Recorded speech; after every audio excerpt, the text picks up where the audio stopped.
Amy Barnhart, and I'm here today with Dr. Dana Fillmore, clinical psychologist and marriage and family expert.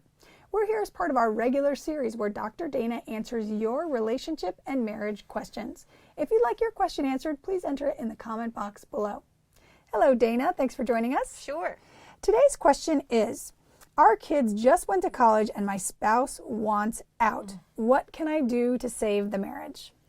Find out what it'll take to make them stay in. What are they missing? You know, this is the common midlife crisis, right? The empty nest thing that they talk about all the time.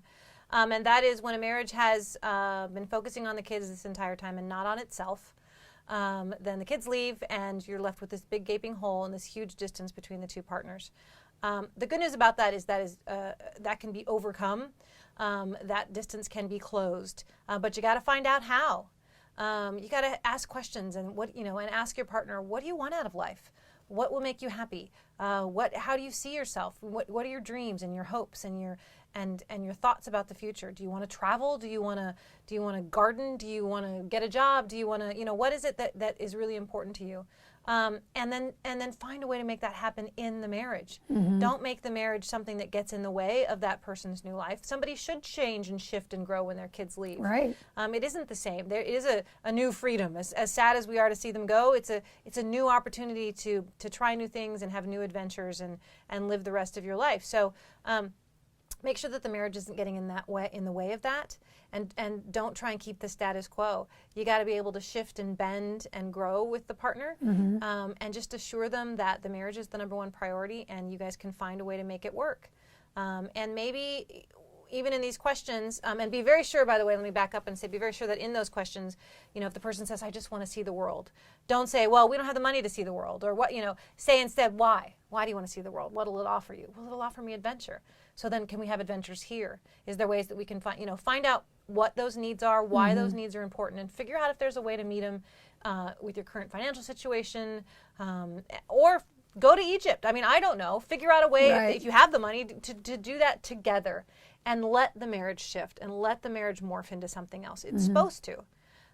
So where people often want to get out of the marriage is what they're saying is, I don't want to be in that marriage that I had anymore. I don't see that for the next 40 years of my life. I want to be in a different marriage. And great. That's okay. You just have to be able to bend with that person. Right. And you have to be able to grow with that person. And I say that can be an exciting adventure, and that's exactly how it should be. And they don't have to be in the marriage they've always been in. They can be in a new one. And you can learn new skills, by the way. Right. Maybe they went out because for the last 20 years they've been able to ignore the fact that they can't stand the fact that you don't communicate, or they don't like the fact that you drink too much, or they've been able to ignore with the kids in the house and avoid all the fights that you guys are now having.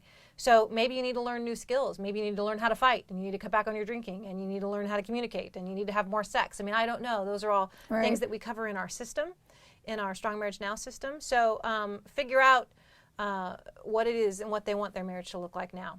Is there some way that you can help people think about making that transition? It's almost like you're going from one phase of life to another. Do you have any ceremonies or rituals that you recommend? Or I think it's always fun to do ceremonies or rituals, or have a trip, or go down to the beach and make a new commitment and talk about that. I like doing, there's an exercise where we talk about, where do you see yourself in our marriage in 1 year? Where do you see her in 5 years and 25 years? And I would really have each person sit down individually and see what they want out of life and what they want out of their marriage, and then maybe come together and combine those things. And it would be nice to have a recommitment at that point, or some, even personally, or even as a party. This is the beginning of the new phase of our life. And is there anything, like some of it, you're sort of losing something, but you're also gaining something new? Is there anything you would recommend to grieve kind of the old stuff maybe that happened? Maybe there was years of pain.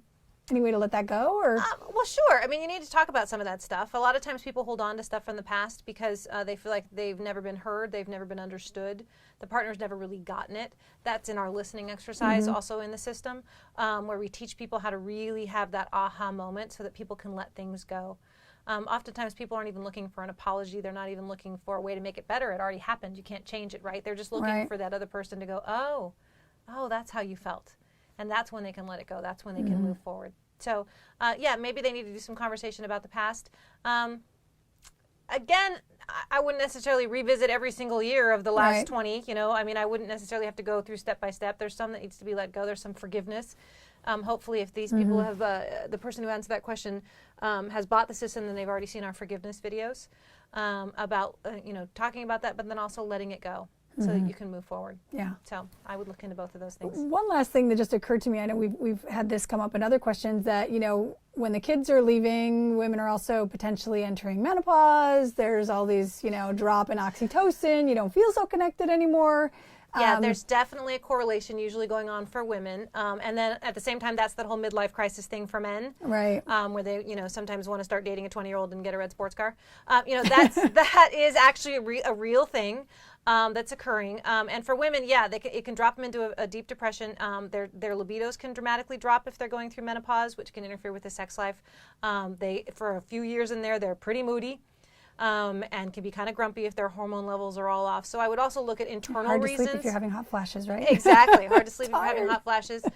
For her, I would necessarily look into the doctor and make sure that those things aren't going on for her, and that she's really got her own health and her own body in check and under control. So she's making sure that she's not making a life decision based on what's happening with her health. And then for him, it kind of goes back to answering those questions. What do you want out of life? The red sports car is great, but why? What is it that you're missing? What is it that you want? What is it that you think is important? And can you get that and stay married? I think that most people can. Wonderful. That's super helpful. Thank you so much. Sure. If you'd like your question answered, please enter it in the comment box below. And be sure you've signed up for our email list so you can get more free helpful marriage advice from Dr. Dana. Thanks so much for watching.